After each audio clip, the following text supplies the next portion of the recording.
Good afternoon. On behalf of Engineers Australia, I'm delighted to welcome you all to our Thought Leader series, Powering Tomorrow's Grids 2023. My name is Megan Purdy and I'll be your host for today. Firstly, in keeping with our custom, Engineers Australia acknowledges the traditional custodians of the country throughout Australia and recognises their continuing connection to land, waters and community.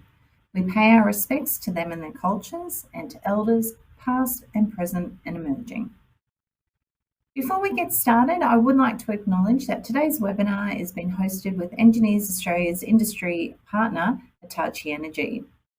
Hitachi's mission is to contribute to society through the development of superior, original technology and products by combining technologies essential to today's social infrastructure, operational technology, advanced IT, and highly reliable products and services. Hitachi is delivering social innovation business to answer society's needs on a global scale. Now today, we will hear from 3 speakers followed by our live audience Q&A. So I encourage you all to please send your questions through to our speakers via the chat box. I would now like to welcome our first speaker, Ross Van Noort. Ross has 15 years experience in the Asia Pacific region as a software engineer and IT consultant, servicing the manufacturing, utilities and defence industries. Ross joined Hitachi Energy in 1997 as a software engineer and has held several positions in Australia and North America in the R&D and consulting teams. Please join me in welcoming Ross Van Noort. Thanks for the introduction, Megan. So we're going to look at the role of digitalization in vegetation management. So vegetation management is essential for ensuring the safety and reliability of the electrical grid. And utilities are looking to invest in new technology and equipment to improve efficiency and safety of vegetation management operations. We're seeing vegetation challenges consuming increased portions of network operators' own budgets, and as such, managing vegetation around electrical infrastructure can be technically challenging, as it requires specialized equipment and training to safely remove trees and other vegetation without damaging the infrastructure or causing safety hazards. Its extensive geospatial footprint requires significant resources to detect, plan, schedule, and treat the persistent cycle of vegetation growth.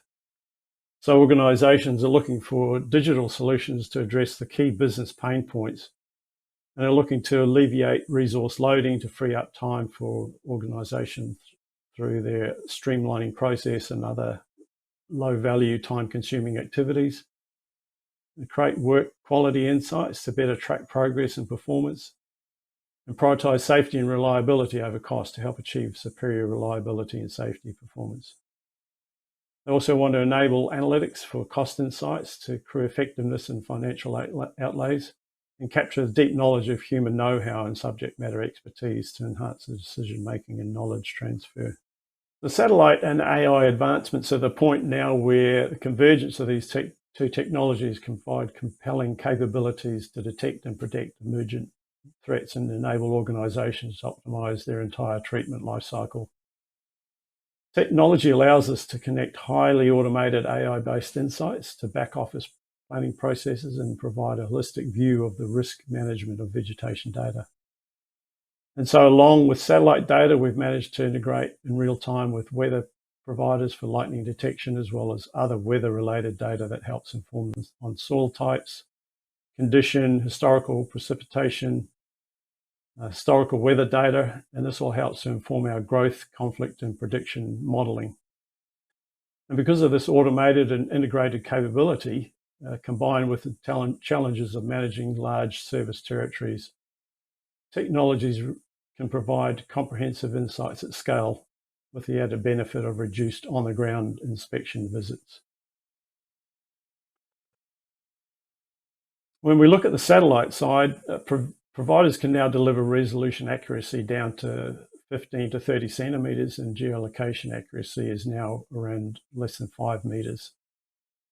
They have the capability to provide analysis-ready data with high revisit rates of up to 15 times a day and a total scan capacity of approximately 5 million square kilometers a day. We leverage satellite infrared multispectral data and pairwise normalized vegetation index so we can identify vegetated areas as well as species and their health. And we can use reflectance curve data from multispectral bands to predict what type of tree is present with a small pixel of approximately 1.2 meters. So these satellites pass through around Earth every 90 minutes. And so we're not going to get the same path or the same rotation of the Earth every time we visit a single specific target area. So there's a lot of algorithmic correction that happens to ensure appropriate accuracy for predictions. And also satellites see things three-dimensionally, so we can provide a higher, highly accurate rate of digital elevation model. And this is achieved by looking at the area in different angles and creating a tri-stereoscopic model. And this provides the ability to create a three-dimensional model, which allows us to calculate tree height. All of this is used from a prediction perspective to help us understand where vegetation will be in the coming years, as well as where it is today. In general terms, we see a number of emergent driving forces behind the upward trends in vegetation budgets, primarily around increased precipitation, longer growing seasons, and more severe weather events. And this is driving a higher percentage of treatment backlogs, forcing higher rates of treatment deferrals into subsequent years, which carries a flow-on effect of risk against the network reliability. And in this COVID era, we're seeing fewer available skilled resources, and so costs are at a premium for this vital work. And the result is a rapid growth in sustained network outages and treatment completion inefficiencies. In a recent case study, we worked with a transmission utility who were looking to disrupt their existing vegetation management practices in terms of more accurate and timely prediction of risk and enhanced visibility of what's going on in the field, and needing a single source of truth for all their vegetation data in order to drive a more optimized approach to overall management. So we assess the greatest value for money resides in the achievement of more effective work planning, which is enabled by the automation efficiencies and precision of the AI. The project measured over 90% accuracy in the predictions across the tree health, as well as height infringement and several species detection. Technology did not just change the paper forms and processes that the customer is using, but they were the way the organization worked, digitally transforming the utility toward a higher efficiency, productivity, and cooperation. And this was measured via productivity improvements that realized a total of 60 discrete steps, reduced down to 20, with the greatest reductions being in the planning, preparation, and work phases. So when we look at some of the lessons learned, we see that aerial inspections is reactive. It's an imprecise process reliant on human judgment. Environmental and topographic conditions are often restrict access of machinery and equipment. It's difficult to assess true infringement distances from flights. Accurate tree heights are difficult to assess from aerial inspection, and ground crews can only cover a limited area. We also found that tree species create disproportionate risks with restrictions in the cutting and trimming of trees. Environmental and topographic conditions accelerate tree decay and disease, thereby creating hazardous trees, but these are seldom measured and tracked. And often urgent capital project requests disrupted planning and cutting schedules, yet command high priority. And finally, limited analytics on future vegetation conditions constrain the ability to maximize the effectiveness of work. So the next topic we're going to look at is preventing critical asset failures through asset performance. And we're going to look at a case study with a customer in the US. And so they were looking at the different challenges that their large network presented to them. 1.2 million customers across extensive transmission and distribution line network, with over 1,200 substations and thousands of assets across all of those substations. And their key data resided in different organizational silos, and it was a very complex task to make sense of it, to collate that data, normalize it, and bring it into a system that could provide something that provided a risk assessment as well as some intelligence around what the health of their assets were. As well as resource and budgetary constraints, they also wanted to move to more of a condition-based maintenance strategy instead of the current time-based maintenance approach, which is what a lot of customers are doing these days when we look at solutions like asset performance management. And so some of the key management questions revolved around, what is the condition of my assets? How do I understand what the breakdown of risk is across my entire fleet? What's the actual failure risk associated with my assets? How do I understand what's going on at any given point in time with each and every asset that's being monitored? How do I get a fleet-wide view of the health of my assets across different operating regions, across different departments, looking at it from OEMs, looking at it from asset classes? How do I get a better picture from a management standpoint? And then, given my limited resources, how can I prioritize that maintenance if I can understand what's actually going on with those assets? And then how can I prevent failures in the future? And how can I optimize my maintenance strategy against the data that I'm collecting? And so in addition to this, we're looking at a scaling issue in terms of, we've got thousands of assets and many, many data points across all those assets. Just looking at an example for a transformer here, we're looking at, inspection data, test results data for things like tap changes, installation tests, bushing tests, cooling inspections, winding inspections, and then looking at things like dissolved gas analysis, either online or offline, moisture sensor data, partial discharge data, load data for thermal aging, all come in, a lot of this data comes in off sensors. And then we also look at what's sitting in our asset management system in terms of maintenance history, trying to understand, when a tap changer was last maintained or when a bushing was last replaced. Bringing in that historic data helps us get a more holistic view of the asset and its health. But if you multiply this out by many millions of data points, it's a real headache for maintenance engineers to evaluate across many different asset classes. So there was a need for a solution that can really operate and optimize at scale. And there was a fear that missing out on critical data points that might impact the health of the asset might be missed somewhere in the mix of all that data. And so it was really important to understand how to approach it and how to solve the problem of data quality and data ingestion.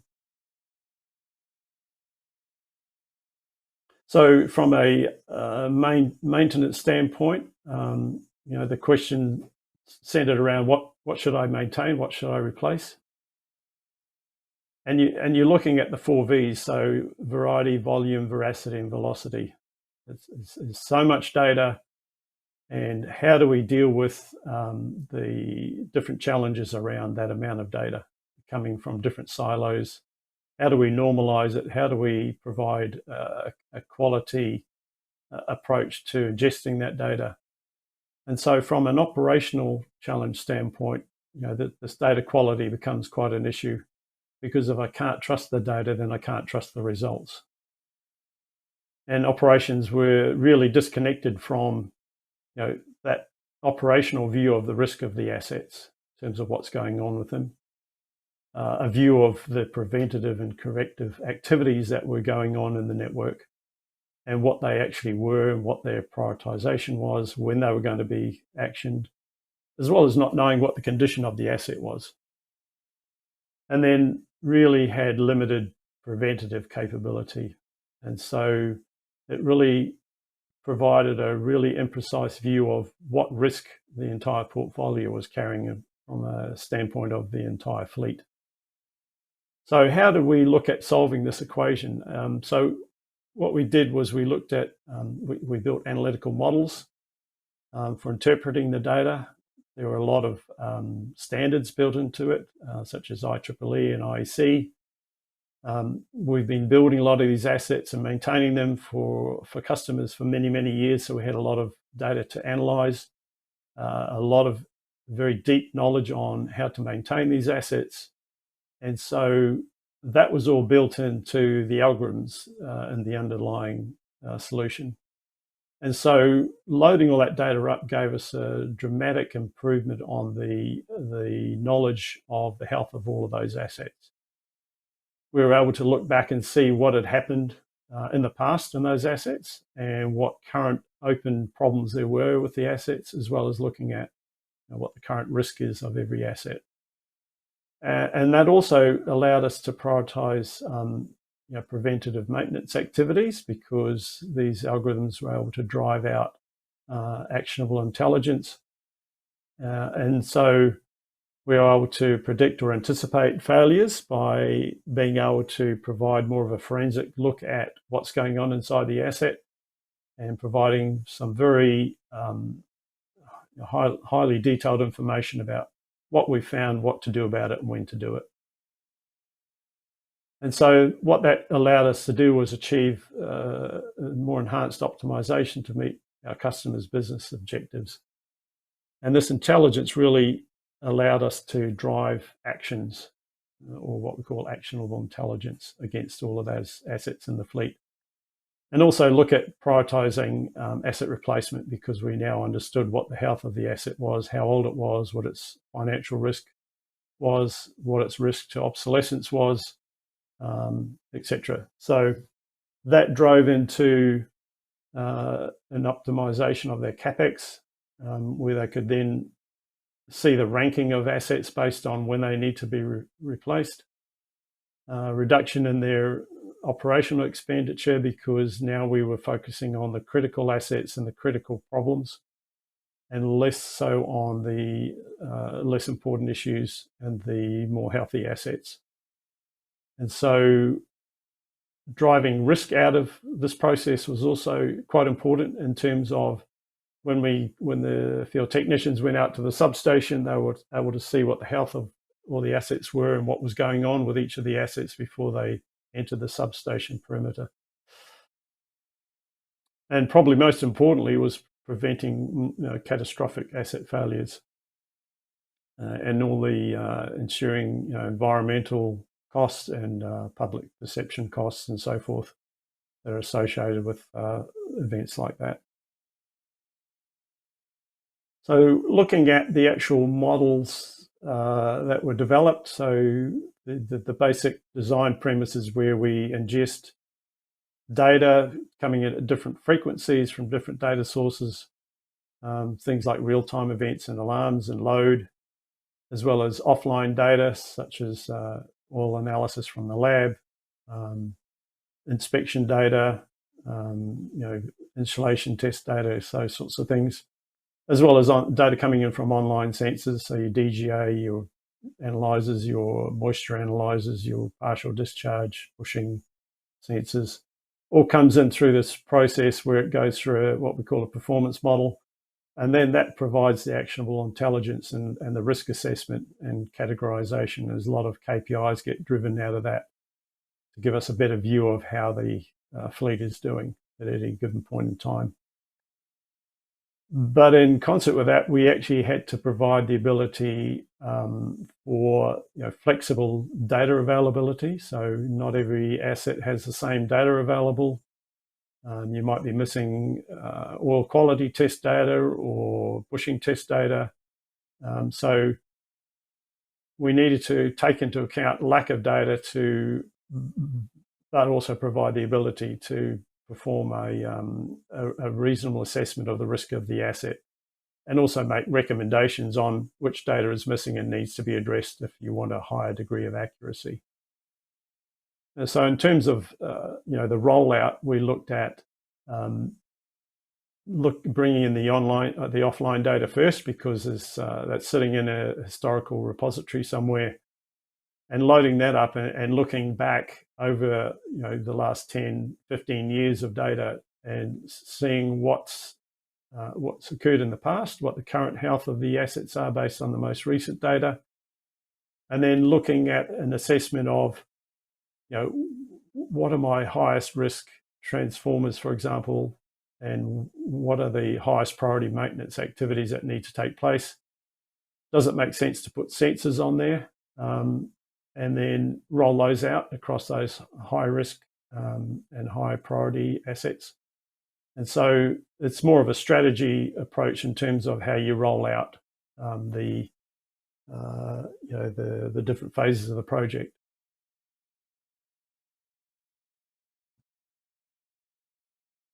So in summary, the customer's challenge was around, we see the benefits, but how do we get there? Given that we've got large volumes of data combined with thousands of assets across different classes, we needed really a systematic and a digitalized approach for this.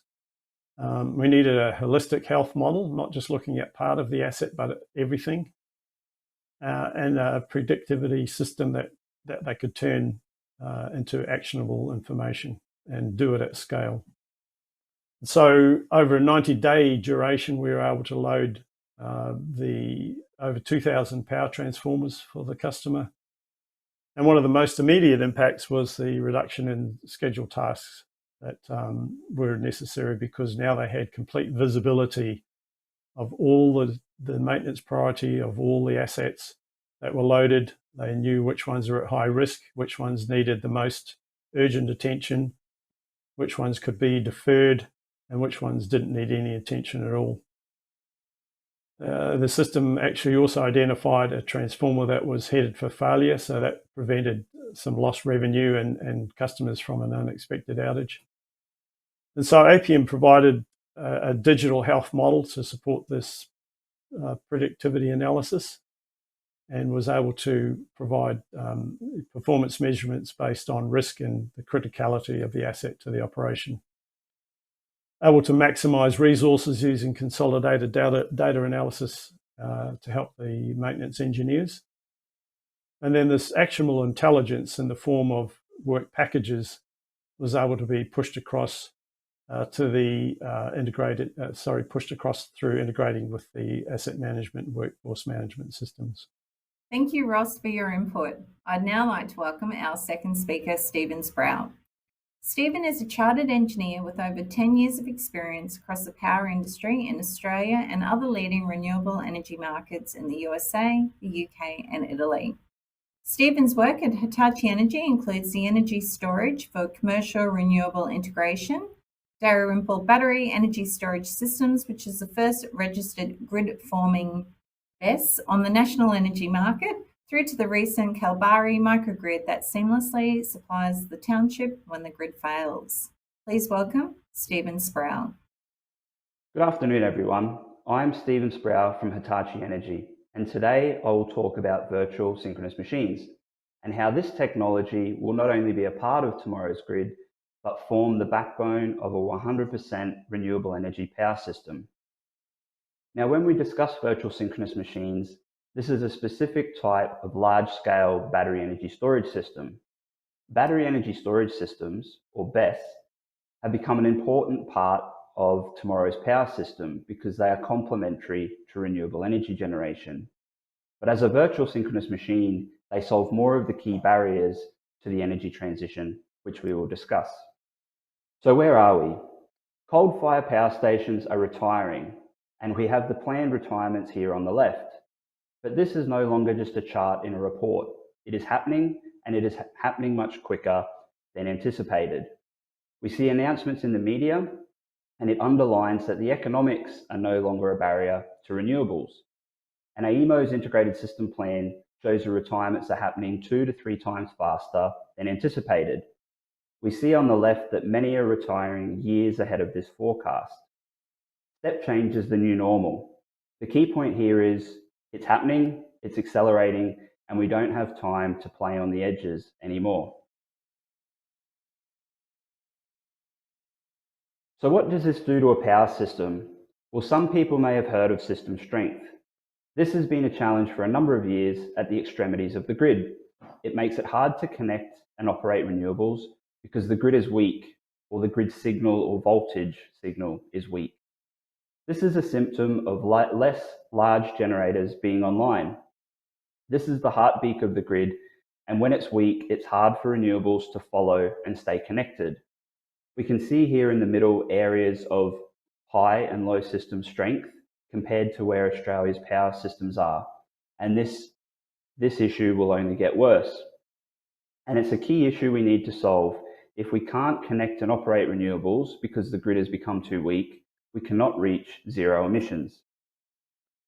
Here we can see a minimum demand day from last year, and this gets to the other core issue. AEMO were targeting moments of 100% renewable generation by 2025. Now we can keep connecting renewables, but we will soon hit a hard limit. We've been hitting limits in pockets when we talk about low system strength, but here we can see that with the current toolkit, we need about 30% fossil fuel generators or synchronous generators online because we rely on them for inertia and system strength. So this is shown here by the white line at around 7 gigawatts. So we can see the economics are no longer a barrier to connecting renewables, but the physics will be. We can only ever get to this level. Now, when I'm talking about 70% generation or 100% renewables, I'm talking about in an instant.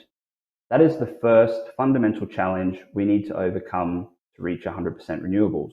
We need to get there for a moment, then a few minutes, and then we can build out the storage, the renewables, and the transmission to get there for longer. But if we can't manage the system stably for a moment, we can't progress further down the path. So this stability issue will need to be solved. Now, there's a lot of focus on batteries and energy storage, as I mentioned, because they allow you to take this over generation in the day and shift it to the evening. But again, if you can't operate a power system at 100% renewables for an instant, it doesn't matter how much storage you have to shift generation from one time of the day to another. You'll always run up against this limit shown here at about 30%.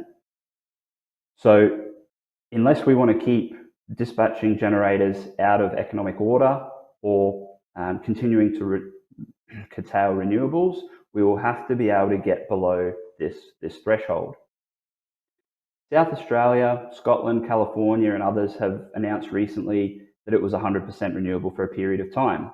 And this means they had equal in-state or in-country renewable generation to in-state or country load, which, don't get me wrong, is an incredible achievement. But in California's case, it was the nuclear generators in Arizona and the hydro generators up in Washington that kept the grid stable during this time. And similarly, for the others, interconnection to neighbouring power systems was required. For Australia as a whole, we don't have this luxury to outsource our stability. So what do? We need virtual synchronous machines. Here we have 3 converters. On the left, grid following. Every renewable plant and BESS in Australia and worldwide connected to a major power system are grid following, bar 2 or 3. These look for a grid waveform and lock onto it and then push current into the system to provide energy as a service. The challenge with these converters is they work on a key assumption, that there's a healthy grid and a strong heartbeat set by the coal-fired generators to follow. If not, they become unstable, so clearly we'll hit a limit on the path to 100% renewables. This is what low system strength is and why you can't connect renewables on weak parts of the network. Next, in the middle, we have voltage source or grid forming converter. These voltage source converters set the voltage and frequency rather than follow it, which is an important point to understand.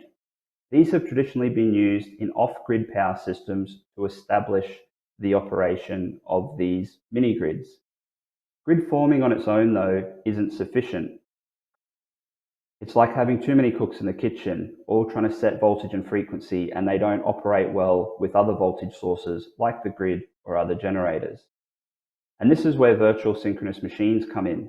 Virtual synchronous machines are grid-forming inverters with the dynamic behavior of a synchronous generator.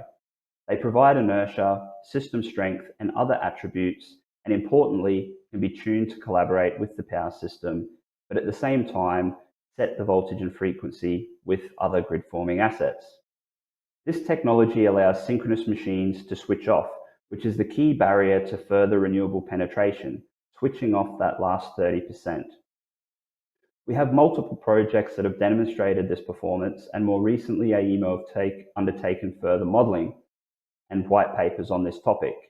The performance is clear that this technology provides an equivalent performance to synchronous machines, and there are also opportunities to extend this and do much more. So let's look at an example. Esprit Dalrymple is a large-scale battery energy storage system that has been running since 2018. But more importantly, it was the first large-scale grid-forming converter or virtual synchronous machine to be connected to a national electricity grid anywhere in the world. Here, you have a system towards the end of a long line where there is a township and a 90 megawatt wind farm. A primary driver of this project was to seamlessly island and support the local community when the main grid had an outage. And with a long transmission line that is prone to lightning strikes, this was a key feature. So when we consider this sequence, which we'll refer to on the next slide, we have an upstream fault which sees a grid outage. And then moments later, the local substation protection opens to isolate the local community, the virtual synchronous machine being the Dalrymple BESS, and the wind farm. So in this situation, we're now operating at 100% renewables, just wind farm and rooftop solar providing the generation, and the virtual synchronous machine setting that grid waveform and allowing the wind farm to ride through, and also the rooftop solar to ride through by following the virtual synchronous machine. So if we remember this sequence for the next slide, here we have the waveforms of what the system was doing during that sequence on the previous slide. On the left, we have the voltage waveform, and on the right, we have the current waveforms. On the left, firstly, we can see a continuous, strong and robust voltage signal, this sinusoidal waveform. And then on the right, we can see the current response, initially to point 1, where the system isn't providing any current. And then at point 1, when there's a grid outage, there is an immediate response to provide fault current back into the system. And this immediate response is a characteristic of the virtual synchronous machine. Its sole focus is providing this voltage waveform on the left. So the current is fault dependent or load dependent. So it's an inherent draw from the device, which sees it respond very quickly. This is opposed to observing the grid and trying to respond to it.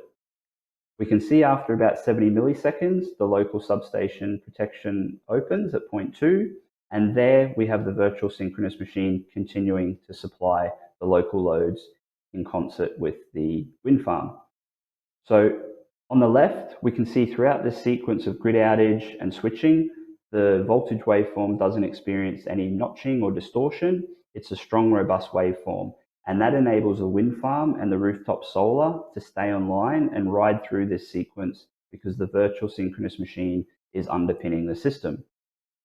Now, it's important to point out, as of point 1, the system is 100% renewable. We have the wind farm, rooftop solar, and then the virtual synchronous machine. And this system can operate indefinitely. And it's only 20 minutes of battery energy storage associated with this system. So we don't need a lot of storage, but what we do need is the energy generation coming from the wind and the virtual synchronous machine to set that waveform. So this is not a new technology. Until recently, there were 6 large-scale BESS systems in Australia, and a third of them were virtual synchronous machines with a combined runtime of over 10 years. So this is quite a remarkable statistic when people still talk about this technology as a future technology. This is certainly the case for many vendors coming up to speed now that the need for this technology is understood and it being critical to the energy transition. But for a select few, including ourselves, it has been a core technology offering for over a decade. So to point out a few key projects, on the bottom right, we have the first virtual synchronous machine connected to the grid back in 2014 with AusNet. In the middle on the left, we have the Newman Alinta system. This was the first large-scale virtual synchronous machine, and it's connected on the Pilbara networks. And then the project just described, Esprit Dalrymple down in South Australia, was the first large-scale virtual synchronous machine that was registered to the national electricity market and operates in many of the energy markets, as well as providing the islanding service that we discussed. So you can see that there's many more systems out there, and interestingly, there's many more systems in the west of Australia than on the east of Australia. Now, the reason for this is on the west, it's really the physics that drive the decision making. What is the lowest risk option to switch off fossil fuel generators, to save fuel, and to lay a path for 100% renewable energy? On the East Coast to date, the focus has been, how do I make money in energy markets by trading my battery energy storage asset? Now, this is fine, and a commercial return is an important part of a project, but it also relies on the markets being aligned to the power system needs. And currently, with system strength and inertia, the two key barriers that we have raised don't yet have markets. Thankfully, ARENA and AEMO have stepped in to stimulate investment in this technology through several initiatives until the rules get up to speed. But it's an interesting use case when we compare the large isolated grids in the West and how they operate and how they get to 100% renewables through this approach. And I think it helps add clarity for the approach needed on the East Coast. So in summary, virtual synchronous machines will be tomorrow's grid. VSM will be a core element, not a peripheral service, to set and stabilize the future power system. Virtual synchronous machines have also been operating for over 15 years. This is not a new technology, but our understanding of the problem and how it can help the Australian grid is what has caught up.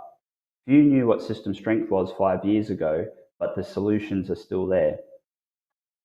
Virtual synchronous machines are also the lowest risk option. There are few alternatives to switching off those last synchronous machines, and none is mature to get us through the next 5 years. The virtual synchronous machines have demonstrated their value in delivering synchronous machine services. And we are quickly running out of time. Daniel Westerman, the CEO of AEMO, wants to see 100% instantaneous renewable operation by 2025. It takes 2 years on average to connect and register a system of the required scale. So we really need to get moving now, or we'll be too late. Hitachi Energy is the partner of choice. As mentioned, the first grid-connected virtual synchronous machine in 2014 with AusNet, the first large-scale registered virtual synchronous machine on the NEM with the Eskri Dalrymple project. And beyond that, we have over 200 megawatts of virtual synchronous machine projects delivered in Australia.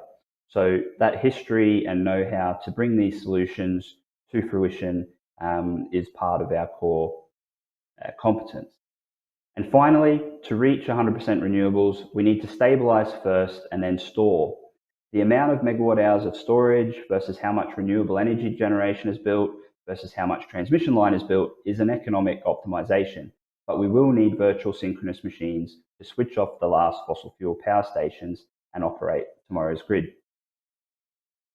So that's it for me. Thank you very much. Thank you, Stephen, for your input. I'd now like to welcome our third speaker, Peter Andersson. Peter graduated from Lund University, Sweden, with a master's degree in electrical engineering. Peter joined Hitachi Energy in 1995 and has had more than 25 years of experience in flexible, alternating current transmission system technologies. He's been actively involved in more than 40 FACTS projects. In the past, Peter has worked as a manager in electrical design and in technical, marketing and business development. Please join me in welcoming Peter Andersson. Hello, I'm Peter Andersson. Thank you for inviting me for this event. Today I'm going to talk about an SVC Lite Enhanced. An SVC Lite Enhanced is a STATCOM with a short-term energy storage. The brand name we use within Hitachi for our STATCOM, that's SVC Lite. And when we add this short-term energy storage, we have kind of different function. We combine the benefits with the STATCOM, but we also introduce the energy storage for short-term to support the grid, doing frequency disturbances and providing inertia to the system. And in the grid, you need different services. You need to focus on system strength. And for that, you can use synchronous generators. That's what normally has been used. We can have grid forming BESS. That's a newer technology. We can use synchronous condensers. we can also use our enhanced STATCOM for that. And I will come back to that. Synchronous generators can be used for voltage control, but they are very slow. BESS can be used. Synchronous condensers, the same here. They can be used for slow voltage control. SVC STATCOM, if we really want the fast dynamic support for voltage, use SVC STATCOMs. Capacitor reactors can be used for voltage control, but that is very static. You control it in steps, not much of flexibility here. And of course, you can have load shedding for voltage control. If we look into frequency control, we can do load shedding. Also, you can have some controls within wind farms. We can have HVDC, where you have some voltage source converters. We can use synchronous generators.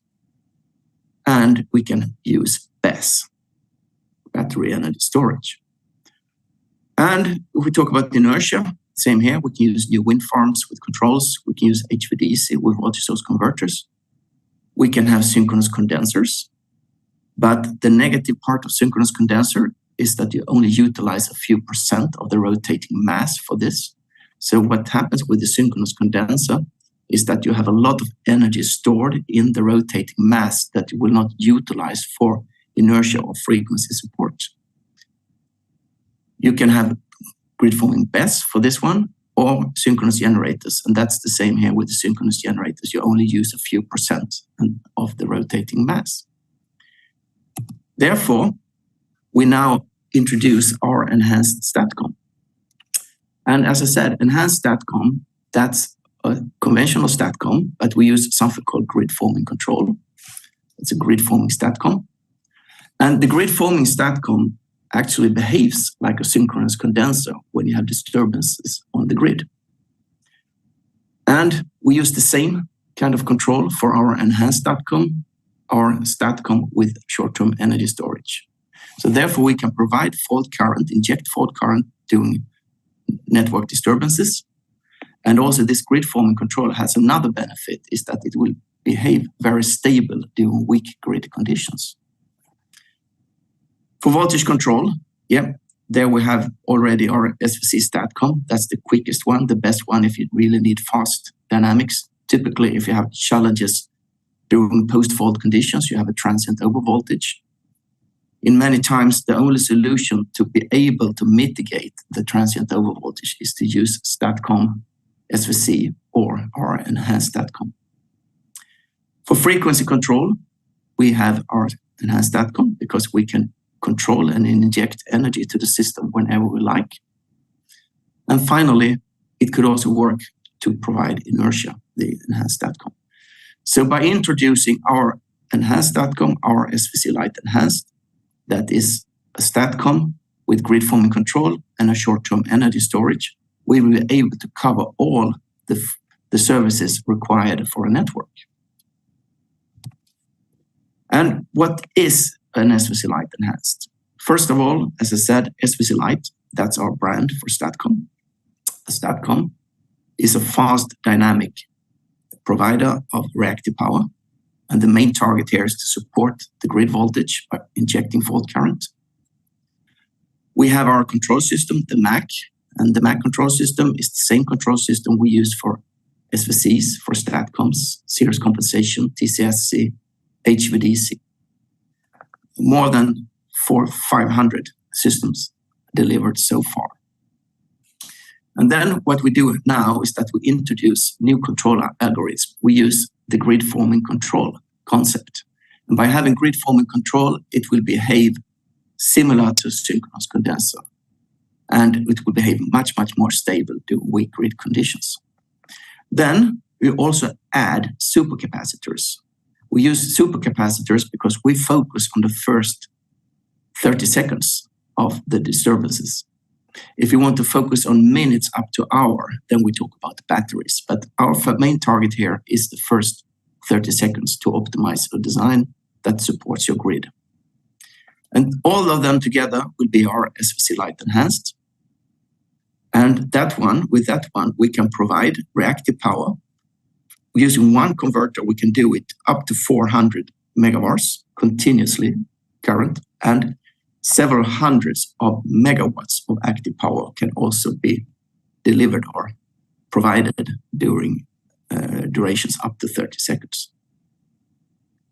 So the SVC Light Enhanced is a STATCOM with grid forming capability and short-term energy storage.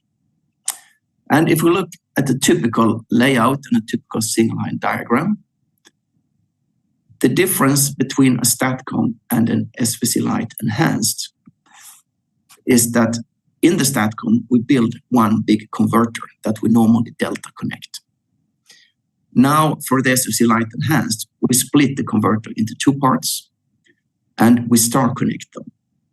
And then between the neutrals, we have the energy storage like this. The energy storage based on supercapacitors. If you look at the footprint, yeah, it will be slightly bigger, of course, because now we need an area for the capacitors, but not that much. Typically for a STATCOM, we talk about maybe 70 times 40 meters. Now we go up maybe 70 times 70 meters for a SVC Light Enhanced. And if we talk a little bit more about grid forming capability or grid forming control. So, as I mentioned before, the STATCOM, when we use grid forming capability, it will behave similar to a synchronous condenser during network disturbances. The STATCOM will emulate the behavior of a voltage source behind an impedance. It will behave more stable during weak grid conditions. Typically, the classic STATCOM, you need a short circuit ratio of maybe 3 to 5. That means that the network must be 3 to 5 times stronger than the rated power of the STATCOM. With the grid forming capability, we can have a ratio less than 1. So we can be operating very stable during very weak network conditions. And by doing that, we will also be able to contribute to system stability. We will we'll have fault current contribution, similar behavior as a synchronous condenser. The limiting factor here is that the converters will limit the amount of fault current. But the advantage with grid forming control is that the sub-transient reactance will be constant. So we will inject the same amount of fault current during the entire time. If you compare with a synchronous condenser, you have the first peak and then it will be second peak will be a little bit lower in terms of fault current and lower and lower. For us, we will have a constant sub-transient reactance all over the time, and we can inject the same amount of fault current for longer durations. We will also be able to do instantaneous support for voltage, and with the SVC Light Enhanced, because we have energy storage, we will also support the frequency instantaneous. And then we still have the same benefits with this type of technology as we have for the conventional STATCOM, because we will provide fast dynamic reactive power. And step response will be 2.5 cycles, 40 to 50 milliseconds. That depends a little bit about the network conditions. It's a matter of fine-tuning. And specifically, this is important when the voltage returns after fault clearing. Many times after fault clearing, you can get very high temporary overvoltage. And compared to a synchronous condenser, that is much, much slower. We're talking about step response for a synchronous condenser, 200 milliseconds up to seconds, depending on what kind of excitation system you use. The STATCOM will be superior here to handle transient overvoltage during post-fault conditions. And that is many times very important for the grid.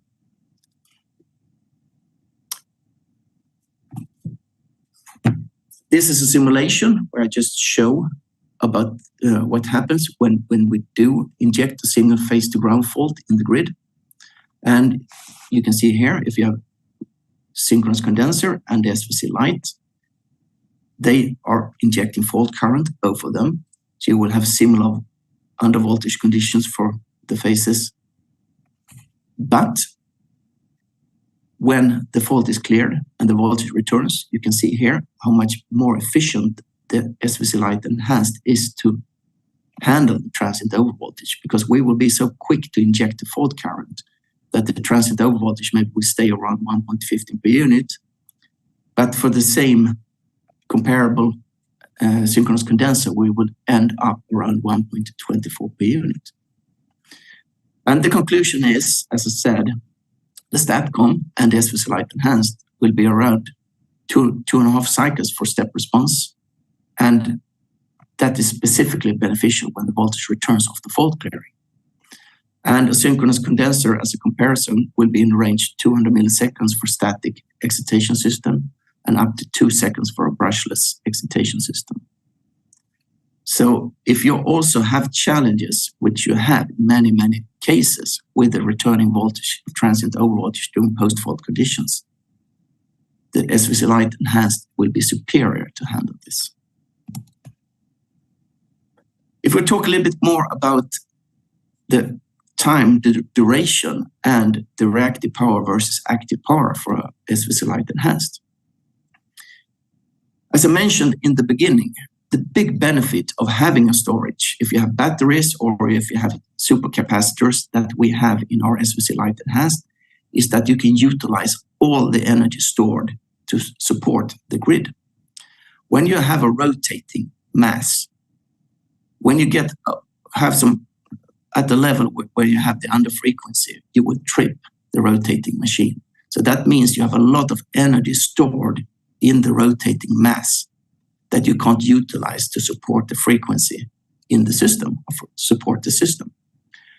With the SVC Light Enhanced, we can utilize everything here. And that also means that we can make much, much smaller energy storage in terms of megawatt watts compared to what you have in a rotating machine. And therefore also, we can also play around a little bit. You can see we can have less active power output versus reactive power, because we will be able, as I said, we will be able to utilize all the active power supporting the grid. So therefore, we don't need to have the same rating of active versus reactive power in the SVC Light Enhanced. And we also are focusing on the first 30 seconds with our SVC Light Enhanced. If we want to talk about minutes up to hours, then it's a battery technology. But we are focusing on the first 30 seconds to support the grid here. And as I said, in the SVC Light Enhanced, the entire energy stored can be utilized to support the frequency. In the rotating machine, only a few % of this energy stored in the rotating mass will be utilized. So therefore, we will be much, much more efficient in terms of supporting the grid with inertia and frequency support than a rotating mass. And if we compare the technologies, supercapacitors and batteries, the reason why we have supercapacitors for shorter durations is that they are more efficient to handle power for short durations. A supercapacitor, the energy is stored in a combination of electrostatic field and electrochemical reaction. And for double layer capacitors, the dominant mechanism is the electrostatic field. In a battery, the energy is stored in the form of chemical energy, and a chemical reaction is needed to generate electricity. And a supercapacitor has, of course, lower energy density compared to batteries, but it's, of course, higher than conventional capacitors. And if we compare a battery, it has higher energy density compared to supercapacitors. But the supercapacitors has higher power density compared to batteries. And batteries, of course, have lower power density compared to supercaps. And that's the reason, because of the high power density, supercapacitors are the most cost-effective solution for applications that require rated power for up to 30 seconds. And if you talk of minutes and hours of energy storage, then we talk about batteries. So the reason we use supercapacitors is that we have focused on the first 30 seconds, and that is the most efficient solution. If we want to focus on minutes or up to hours, then it's a battery that should be used. Finally, I would like to do just a little bit brief overview of the different technology, just a short comparison. If here we have the traditional STATCOM, synchronous condenser, and SVC light enhanced. In terms of voltage regulation, the traditional STATCOM, that is fantastic. It's superior, it's quick. We're talking about 40 to 50 milliseconds, 2.5 cycles for step response. This is synchronous condenser, that's much slower. We're talking about 200 milliseconds up to seconds. And the SVC light enhanced has the same benefits as the traditional STATCOM. Is quick, very quick to support the grid. And as I said, specifically when we talk about returning voltage, transient over voltage, this is important. Inertia, a STATCOM will not have, traditional STATCOM will not have inertia. A synchronous condenser will have inertia, but as I mentioned before, only a few percent of the rotating mass will be utilized. And the SVC light enhanced, we can tailor-made it, we can make it very efficient, and we can utilize the entire energy stored for inertia support.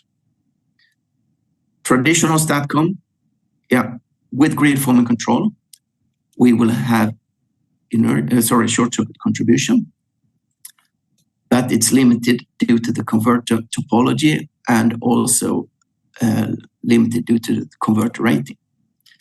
Synchronous condenser, that's superior. We talk about after the transformer at PCC 4 or 5 times due to the rated current. And for SVC light enhanced, since we have this double star configuration, we will have similar to the rating of the converter, but we will also benefit in having negative sequence support, etc. So in terms of short circuit contribution, the synchronous condenser is better because you get more, 4 to 5 times maybe more of the rated power. On the other hand, we can build a bigger converter for the SVC light enhanced to meet the requirements in terms of short circuit contribution. If you look at controllability, traditional STATCOM is very good. You can control a lot of things. You can have power oscillation dampers. You can control different parts of the grid. You can play with control parameters. The synchronous condenser is more a machine. You can't do much with it. You can control some parts, but not much. And the SVC light enhanced, we have a lot of controllability in that one. And in terms of power loss, a STATCOM will not have much losses. The same here with the SVC light enhanced. It has very few losses. For example, if we are close to 0 megawatt output, we don't have much losses at all. A synchronous condenser, unfortunately, since you have a rotating machine, you have a lot of losses, even if it's 0 megawatt output. So this was a little bit overview of the different technologies and also why we believe in the SVC light enhanced technology in the future, because we see a lot of benefits in that one. And also, as similar to STATCOM, we have very high flexibility to tailor-made it and optimize it for the different needs of the grid. So this was what I plan to present today. Thank you very much for listening. If you want to know more about our STATCOMs or our enhanced STATCOMs, our SVC light enhanced, you can contact us here in Australia and they will provide your questions directly to me. So thank you very much for listening. Thank you, Peter, for your insights. Now, unfortunately, Peter is unable to join us for the Q&A, but we do have Ross and Stephen ready to answer you, our audience's questions. So please ask our questions. Please ask our speakers questions via the chat box, and don't forget to include who your question is directed to. Now, a big thank you to everyone who submitted their questions while registering for today's session. So we might actually start with some of those.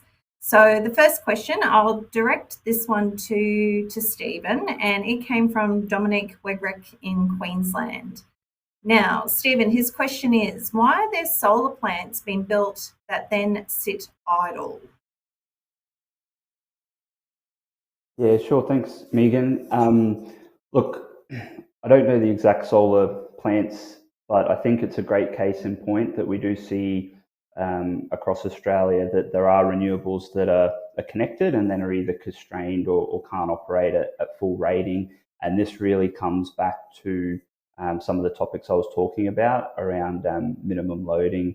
So if we look at, I think, the Northern Territory, for example, it's a 300 megawatt peak network, and there can be locational constraints, but holistically, if we consider what the minimum loading is during the day, it doesn't take long until that network's saturated. So I think I saw some notes that there was a few of those systems in the Northern Territory. So when you consider, say, for example, 100 megawatt load during the day, Territory Generation need to keep a minimum number of gas turbines on for stability.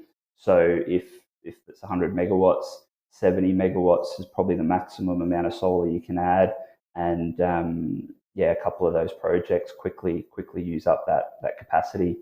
So what I would add is we're currently deploying a 35 megawatt virtual synchronous machine at the Channel Island Power Station in the Northern Territory, and this will allow a gas turbine to switch off and more of that solar to connect and operate. So I think that's an important use case as well, where the Northern Territory have taken a specific roadmap and looked at the distinction between a high spec BESS, such as a virtual synchronous machine, that will allow gas turbines to switch off, more solar to come online and still provide that underlying stability. And then they'll also have their energy shifting BESS, which will be more about moving that solar generation to the evening. But I think it's a good case that we can connect renewables, but that doesn't mean that they can operate unless we solve these underlying challenges. Awesome, thanks for that. I will stay with you. I've got another question, and this one is: where in the grid is the best place to put storage or stabilization batteries? Yeah, okay. So look, I think that there's a range. I think the power system is very complex, and there's no one size fits all. And when I give some numbers, and it's more for trying to provide clarity. But I guess with some of the issues we spoke about, system strength is very locational. So where you need to provide a virtual synchronous machine to support a wind farm or a solar farm connection, that would be at the point of connection of that renewable generation site. When we talk about inertia, frequency support, those services are less locationally dependent. And then there might be other factors such as trying to leverage existing transmission infrastructure or other economic reasons that makes the overall business case more compelling. I would say, though, these systems are modular, and they really change the paradigm of large centralized power stations where they can be distributed at smaller scale. And we've even done projects in the distribution network that can provide these services, but then might also provide, say, an islanding of a town for resiliency or some other embedded based network support. So I think it'll be a mix, but there's certainly more flexibility with these technologies. Thanks, Stephen. Ross, I'll bring you into the conversation. We received a question from Louis Boland from New South Wales, so thank you, Louis. Now, his question to you is the Internet of Things a consideration for utilities managing their assets? Yeah, thanks, Louise. Yeah, I guess in broad terms, with IoT, utilities can collect real-time data for their assets, and it helps them make better decisions about how to manage those assets more efficiently and effectively. So, for example, utilities can use IoT sensors to monitor the performance of and condition of equipment such as transformers and breakers and batteries and conductors. And also in generating assets, things like turbines and generators and wind turbines. So what this enables them to do is detect issues before they cause downtime for failures, and so they can schedule maintenance and repairs as needed. I guess the key thing here is for that IoT data, it needs to be persisted somewhere, so somewhere like a historian, so you can better analyze the data and then turn it into actionable intelligence. Excellent. Thanks for the question. Thank you. Stephen, I'll throw to one of the live questions that have come through, and this one's come from Marcus Bender. And his question is, if grid forming inverters, solar, wind, BESS, can do what rotating machines can do, then why do we need syncons? Yeah, sure. Thank you. That's a really good question. So I just probably start off by caveating that a grid forming BESS, grid forming solar or wind, they're not all equivalent. There is, I guess, developments on a wind converter grid forming technology. We don't sell that, so I'm not across that. I won't talk to it. Certainly from solar, you don't get the same benefit because there is a DC to DC converter in the MPPT, so you are limited in the speed of response from a current controlled device. So I'll talk specifically to the virtual synchronous machine BESS. I agree, we are at a point where it provides an equivalent performance. I guess while the technology is not new, as I said, its application on the grid to replace, say, synchronous condensers is a very new application. And the projects that are getting rolled out at the moment, there's many stakeholders that need to be engaged to get, your GPS and full connection. So I think we will see it replacing it because we have shown that the technical performance is equivalent, but there's still a learning curve for that acceptance. And I think any grid connection just wants certainty. So even if there is, an approach to do something better, you're maybe taking a risk by doing something new as well. So it's weighing up that risk of, do I just follow suit? And we see that with a lot of specifications saying they need a synchronous condenser. We would rather it be performance based, but I think certain people accept certain ways of doing things, and they just want that certainty on their project, which is where we are in some cases. Thanks, Stephen. Alex Berensky had another question, and it was, can grid forming technology be used in areas with particularly low SCR, for example, below 2, to allow for generator connections? Or is there a threshold for how weak a connection point can be? Stephen? Yeah, look, sure. So I think Peter mentioned this with the SBC enhanced, and it's very similar to our virtual synchronous machine BESS, that they can operate at very low short circuit ratios. Now, I think first and foremost, it depends on your definition of short circuit ratio. If you include the fault contribution of yourself, then you can only get down to a short circuit ratio of 1. If you don't include your contribution and there's no other generating assets, you can operate down to a short circuit ratio of 0. So, I mean, when we look at the Esprit Double Impulse system, when it did Island, there's no other synchronous machines online. There's the grid following wind farm, which you don't count its fault current contribution in your short circuit ratio calculation. So it is essentially short circuit ratio of 0 or 1 if you're including the contribution of Esprit Double Impulse. So I think that's an important piece, because we see with grid following solar farms, you are able to optimize the grid following plant to operate much lower, but there will again be a cutover when we're trying to get to 100% that we need to provide these other technologies into the mix. Thanks, Stephen. Ross, I have a couple of questions for you. So the first one's from Kieran, and his question is, for the satellite vegetation system, does it pass a cost-benefit analysis, and what reduction in risk does this provide? Then he has added another question, and don't individual councils manage the vegetation in urban areas?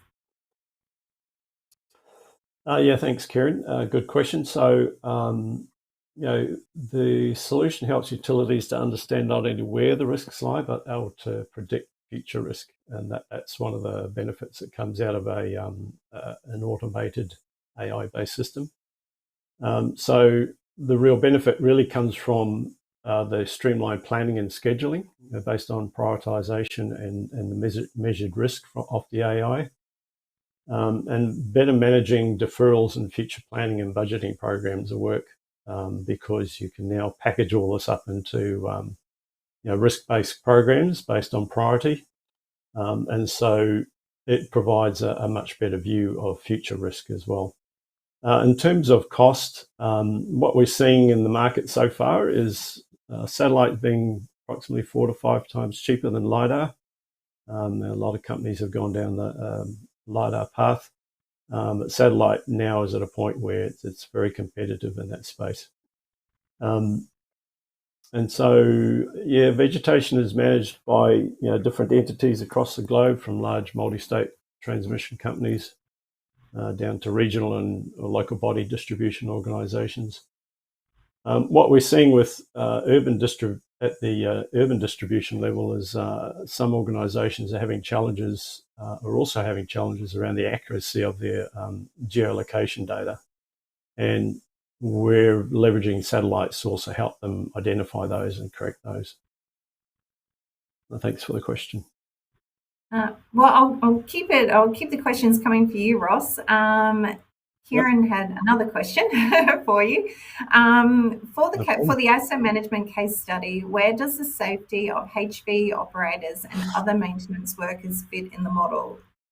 That is manual handling, arc flash, PCB, asbestos exposure, OHS risk, etc. Yeah, so great question. We don't really look at that from the asset performance management modelling that we currently have. What we do rely on is that package work goes across to the customer's work management system, and then relying on their operating procedures, the safety procedures, that goes out as a package of work before the operators go and perform that work, so that they're following those safety procedures. But it's actually probably something that's worth considering in the future. Thanks, Ross. Stephen, I have a question for you from Mohammed, and it is, where is the virtual synchronous machine installed?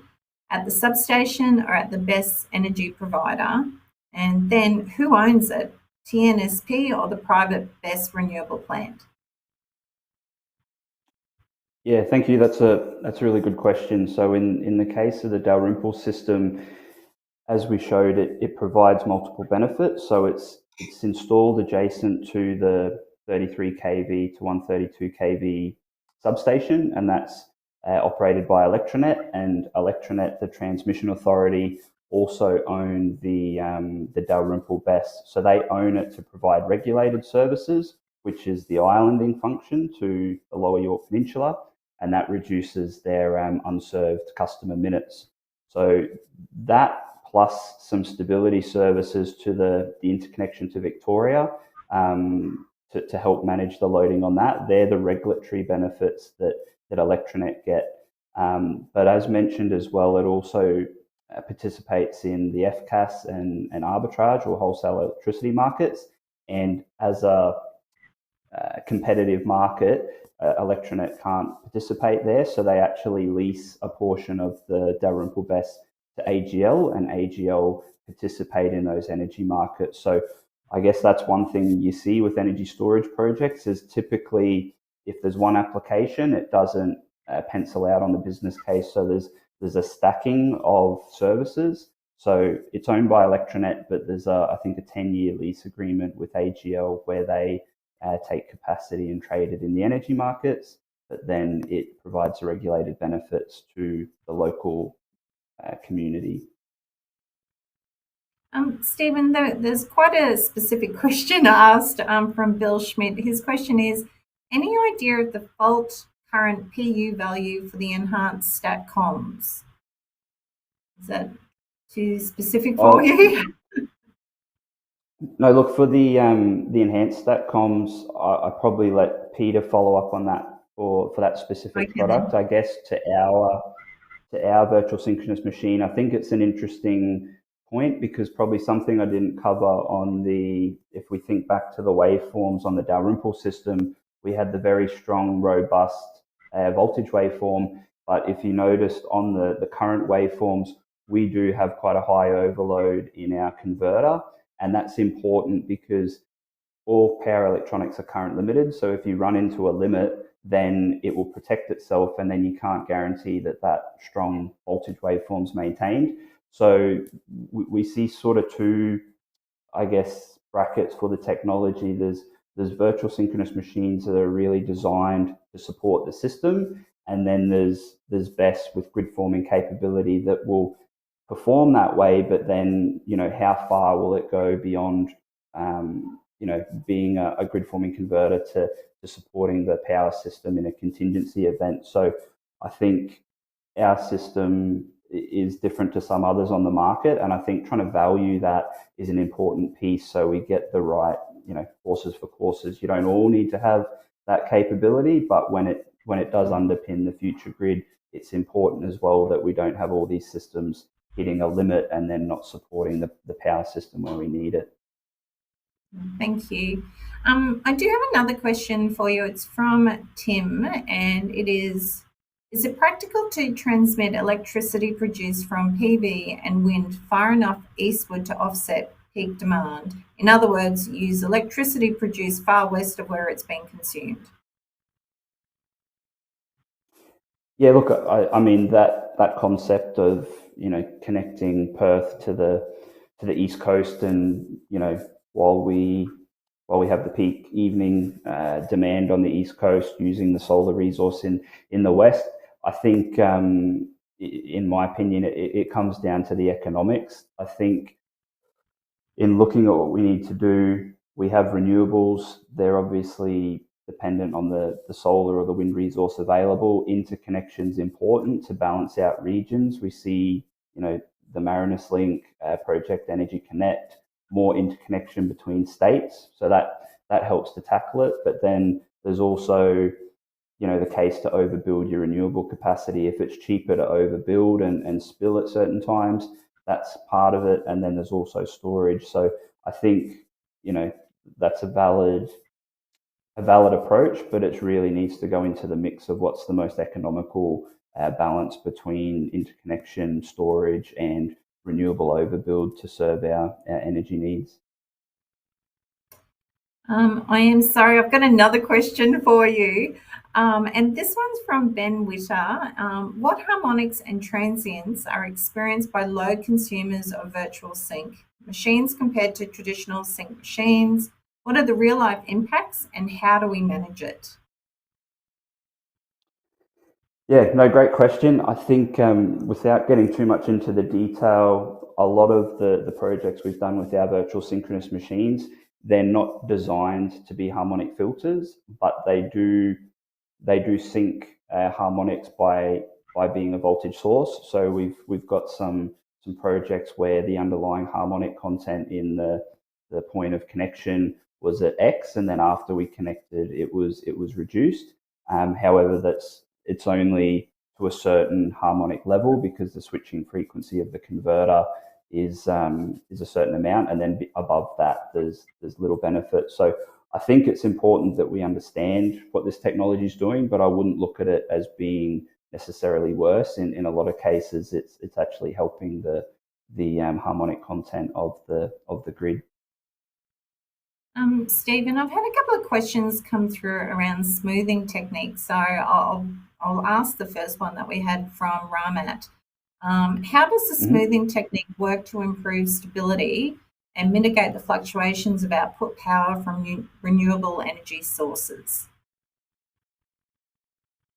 Okay, so I guess if I understand the question, so smoothing in terms of, I guess, renewable intermittency, there's probably, a few levels of hierarchical control. Obviously, if the intermittency is enough that you see a frequency or voltage deviation, the virtual synchronous machine will respond inherently to that at its terminals. But then if you're looking to provide, like some of the projects in the Northern Territory and Western Australia, there's a 12-minute ramp down requirement. There then might be a need to actually monitor what the output of the renewable plant is, and basically net out, okay, the ramp rate of the solar is quicker than 12 minutes. So then it's supplemented by a more secondary control response that's requested from the BESS. So it depends on the extent, but there's a few ways in terms of how you'd manage that smoothing. And then if it was to replace a synchronous generator that trips, you would get the inertial response from the VSM, and then the primary, secondary droop and other primary frequency response to drive it. And then you'd get the tertiary response that would then start to look at the delta between what the gap in generation is to then close that on a longer time frame. Thanks, Stephen. Ross, I have a question for yourself, and this one came through from Wasantha Kamara. Now, his question is, what is the base platform for the model? Okay, I'm going to assume that's for asset performance. So in terms of how we deliver these solutions, we deliver them either as a SaaS option, software as a service, or it can be installed on premise. They're based on standard API technology. It's very much event driven. So when data is received from the asset, algorithms and calculations run, and new results are generated. And then there's things like a whole bunch of KPIs that come out, and there's a lot of messaging. All the recommendations come out all at that point. And then there's also notifications as to, if you've got assets that are changing a lot, that you can make that information available to the various asset managers. I hope that answered the question. Thanks, Ross. Stephen, I had a question from Kieran. I think Kieran's asked a few questions, so hopefully I haven't asked this one before. How do you protect the safety of workers with VSM? Anti-islanding protection in inverters is also to ensure the safety of workers. And how do workers working on the system isolate the VSM? Yeah, okay, thank you. So look, anti-islanding, I guess there's different ways to manage it. For a rooftop solar perspective, there is inherent protections in the converter, but that's a very, mass-produced large volume. You don't have a dedicated engineering team reviewing every rooftop solar connection that goes in. So when we look at the Dalrymple system, there was a lot of collaboration with Electronet and how their protection scheme works for that portion of network. So while we island the lower York Peninsula, it's an intentional island. So they have topology-based methods to ensure that there's not an unintentional island, and we're back energizing a section of network that could then expose workers to a risk. So I guess all the credible contingencies are looked at, and all the protection needs to operate as designed. And that was, I guess, a key piece of this technology as well. You can offer this technology, but the know-how to integrate, connect it, get it to operate and satisfy all the conditions is important. And then in terms of working on the system, much like any electrical device, you have the range of isolation points. You can isolate the DC bus on the batteries. You can break down even the battery banks to lower DC voltages. You can isolate at the AC terminals and lock out and follow all your standard work practices. So safety is important, but there's no fundamental barrier with this technology and what it's doing that precludes that. Cool. I've got another question for you, and it is, what is the life of a BESS with grid forming? Yeah, so the grid forming it's the software that's used on the converter. So in terms of the lifespan of a battery energy storage system, it's typically dictated by your battery degradation, so how you cycle. So there's a calendar life component, but then there's also a cycle life, temperature, state of charge, typically over the duration of the BESS and then the depth of discharge. So the grid forming doesn't really change the operation of the battery. There's maybe a little bit more of a continuous cycling of the battery from an inertial response, which you may not have with a grid following converter. But because that's such a subtle, low energy throughput ripple, in our experience, we haven't seen any, material acceleration of battery aging. So the lifespan's typical of 15 to 20 years, or again, depending on the number of cycles of your application. The grid forming piece doesn't change that. I do have another question for you from Halloween. How effective is the energy generated from the rooftop solars to the grid? Do they have much loss? I know there are many different brands for solar inverter in the market. Do they affect efficiency? Sorry.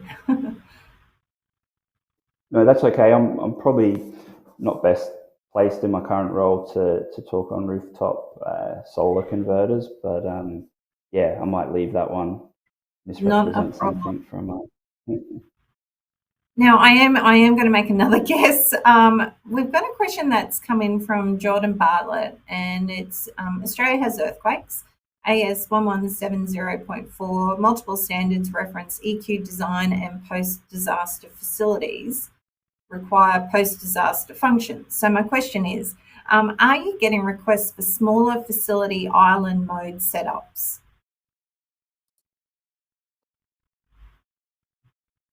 Oh, look, I think from our perspective, we do see the islanding support is critical to making a battery energy storage business case compelling at the moment. It's typically marginal with just doing energy bidding in the energy markets, or if it's smaller scale, managing tariffs. So we do think that, you know, continuity of supply and supporting resiliency is important. In terms of earthquakes driving that, we haven't seen an increase locally, but yeah, in other regions that may well be a driver. I think it's going to be more important as we do get more extreme weather, whether it's earthquakes or other natural disasters. Unfortunately, we're seeing them more often of late. So I think it's another piece that this technology can help with, but nothing of note locally that I've seen. Thanks. Look, I think we've come to the final question for today, and there's been a lot of questions. So thank you to everyone for sending those through at registration and also during this Q&A. But I'll just ask, what role can emerging technologies like smart grids, artificial intelligence, and blockchain play in the future of grid power? So I don't know who wants to go first. Yeah, I mean, I can. Yeah. Sorry, you go, Ross. Go, Stephen. I had very little to add other than, I guess, I guess my view is much more at a power system level, and I think those technologies are complementary and will help optimize and get more from what we're delivering. But I think, as I showed on some of my charts, we need to get going now to meet, 2025 is just around the corner. So I think these can add in, but I think what we've got today and can implement from a power system stabilizing perspective is a lot more important. And then how we optimize through these, IoT, blockchain might help make the business case more compelling from trading and things like that. But I think from a physics perspective, we still need to solve the same power system challenges. Thanks. Yeah, I guess to add to that, AI is a big topic, of course. It's all in the news at the moment. And we've embarked on a journey with our vegetation solution, but we're also looking at AI with inspection, imaging, things like that. A lot of machine learning applicability now in the the way we manage assets. So we're really just beginning, is my view. Excellent. Well, look, that's all the time that we have for today. So please join me in once again thanking our speakers, Ross Ben Nord, Stephen Sproul, and Peter Anderson for their time and input. Now, if you have enjoyed today's webinar, be sure to register for part 2 of the series, which will be held in March on the 21st, and you will receive a link to register in the email, which we'll send out following the today's webinar. So I would like to thank Engineers Australia's industry partner, Hitachi Energy, for their support with the webinar today. And I would also ask if you could please complete a short feedback form, which is linked in the description box below, to help us improve and plan our future sessions. So thank you again for joining us, and we hope to see you at our next Thought Leaders event.